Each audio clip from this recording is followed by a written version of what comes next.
I pooped. Not metaphorically, not emotionally, physically, in my pants. And the worst part is, I knew it was coming. The day started normal. Too normal. The kind of normal that makes the universe go, yeah, let's ruin this guy. I woke up late, skipped breakfast, drank an aggressive amount of coffee, and convinced myself my stomach noises were just morning vibes. Big mistake number 1. On the way out, my gut sent a warning signal. Not a siren, not a scream. Just a polite little hey, we should talk. I ignored it. That was big mistake number 2. I got on the bus. Now let me explain something. A bus is not just a vehicle. It is a commitment. Once you're on it, you've accepted that there will be no bathrooms, no mercy, and no stops just because your intestines are fighting for their life. 5 minutes in, my stomach started doing parkour. Full Olympic level flips. People around me were chilling, listening to music, scrolling, living. Meanwhile, my body had decided this was the perfect time to betray me. I told myself, it's fine. I've survived worse. I had not survived worse. Another warning came, stronger, less polite, more like, bro, please. I shifted in my seat, tightened every muscle I owned. I started breathing like I was giving birth to myself. That's when I realized something terrifying. This wasn't a maybe later situation. This was a you have minutes situation. I checked my watch. Still 10 stops left. My mind started calculating escape routes. Could I get off early and sprint? Could I teleport? Could I simply pass away peacefully and end this suffering? Then the bus hit a speed bump,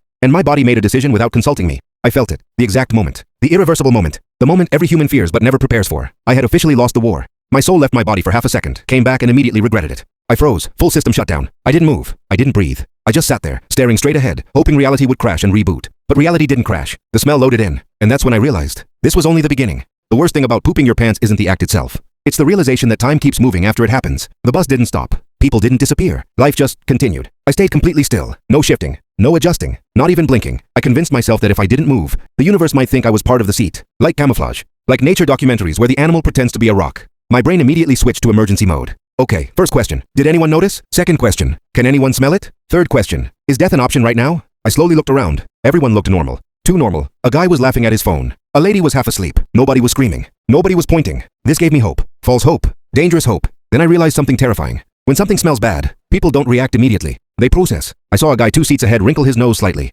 Just a micro expression. Like his brain went, huh? Weird. He looked around. Not at me. Just around. Testing the air. I panicked internally. My heart was beating so loud I was convinced the entire bus could hear it. I started sweating in places I didn't even know could sweat. My hands were cold. My thoughts were hot. Everything was wrong. I tried to play it cool. I pretended to look at my phone. I scrolled nothing. Just absolute nonsense. I was scrolling for survival. Acting. Performing. This was method acting. Oscar-worthy. Then the bus stopped at a red light. And stopped. And stayed stopped. Every second felt like a personal attack. The smell had time to spread, mature, evolve. I imagined it moving like a fog. A slow, evil spirit whispering, hello. Someone coughed. Another person opened a window. That's when I knew. This wasn't invisible anymore. My brain went into PR mode. Okay, maybe someone else did it. Maybe there's a baby. Babies poop all the time. Blame babies. I scanned for babies. There were no babies. Of course there were no babies. I adjusted my position slightly. Instant regret. Huge mistake. Never adjust. Movement refreshes the situation. It reintroduces the problem to the atmosphere. At this point, my only goal was escape. I didn't care about dignity. I didn't care about explanations. I just needed to get off the bus. I stared at the stop button like it was the final boss in a video game. I calculated timing.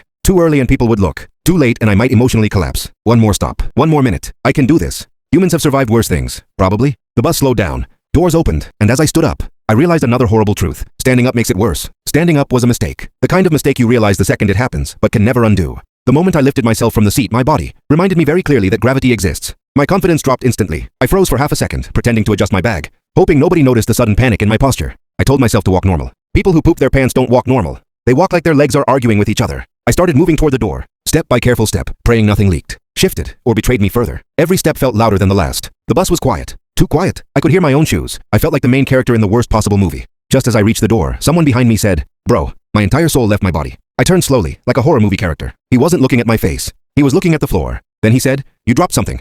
I looked down. It was just a receipt. A stupid, innocent piece of paper. I picked it up, said thanks, and stepped off the bus into fresh air like I'd just escaped prison.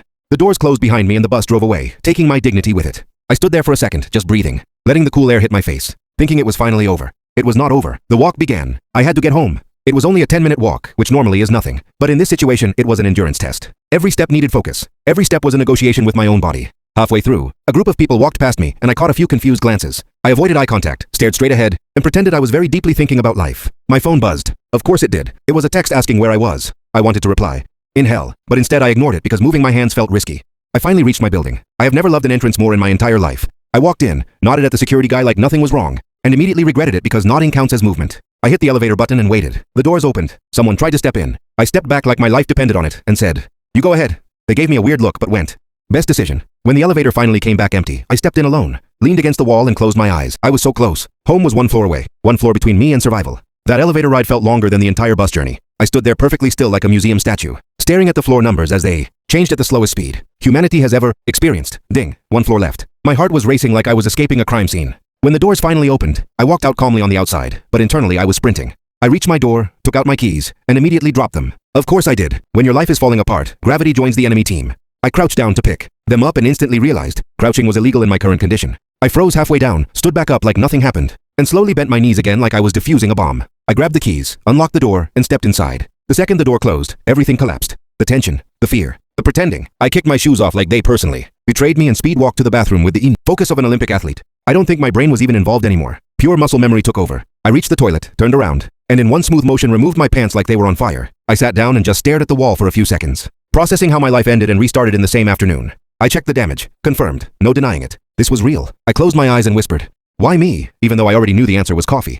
Too much coffee. I grabbed toilet paper like it was emotional support and began the cleanup process. This wasn't just physical cleanup. This was spiritual. This was me scrubbing shame off my soul. I took off everything that needed to be taken off, wrapped it like evidence, and threw it directly into a plastic bag with zero hesitation. There was no saving anything. Anyone who tells you otherwise is lying. Then came the shower. I turned the water on as hot as it would go and stood there letting it wash away not just what happened, but who I was 10 minutes ago. Steam filled the room like a dramatic movie scene. I stood there longer than necessary, replaying the entire event in my head, analyzing every decision that led me here, making mental notes I would absolutely ignore in the future. When I finally stepped out, clean but emotionally damaged, I put on the most comfortable clothes I owned. The safe clothes. I walked to my room, sat on my bed, and just stared at the wall again. No phone, no music, just silence. I was alive. I was home. And somehow, after all of that, part of me felt proud. Not because it happened, but because I survived it. After sitting there for a while, wrapped in emotional recovery clothes, I realized something important. Life doesn't warn you before it humbles you. 1 minute you're on a bus minding your business. The next minute you're rethinking every decision you've ever made. I replayed the day from the start, from skipping breakfast to ignoring the first stomach warning. And I finally accepted that this wasn't bad luck.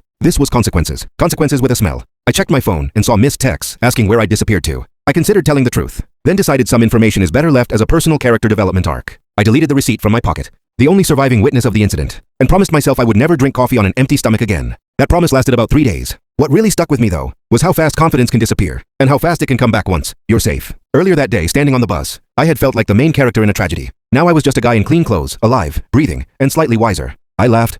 Like actually laughed, because at some point, if you don't laugh at yourself, the universe will do it for you anyway. This wasn't the worst thing that could happen to me. It wasn't even close. It was just one horrible, unforgettable story that would live rent-free in my head forever. And honestly, someday it might even be funny. Probably not today, but someday. So if you always want to hear more poop stories, funny stories, subscribe to this channel. Trust me, it only goes up from here.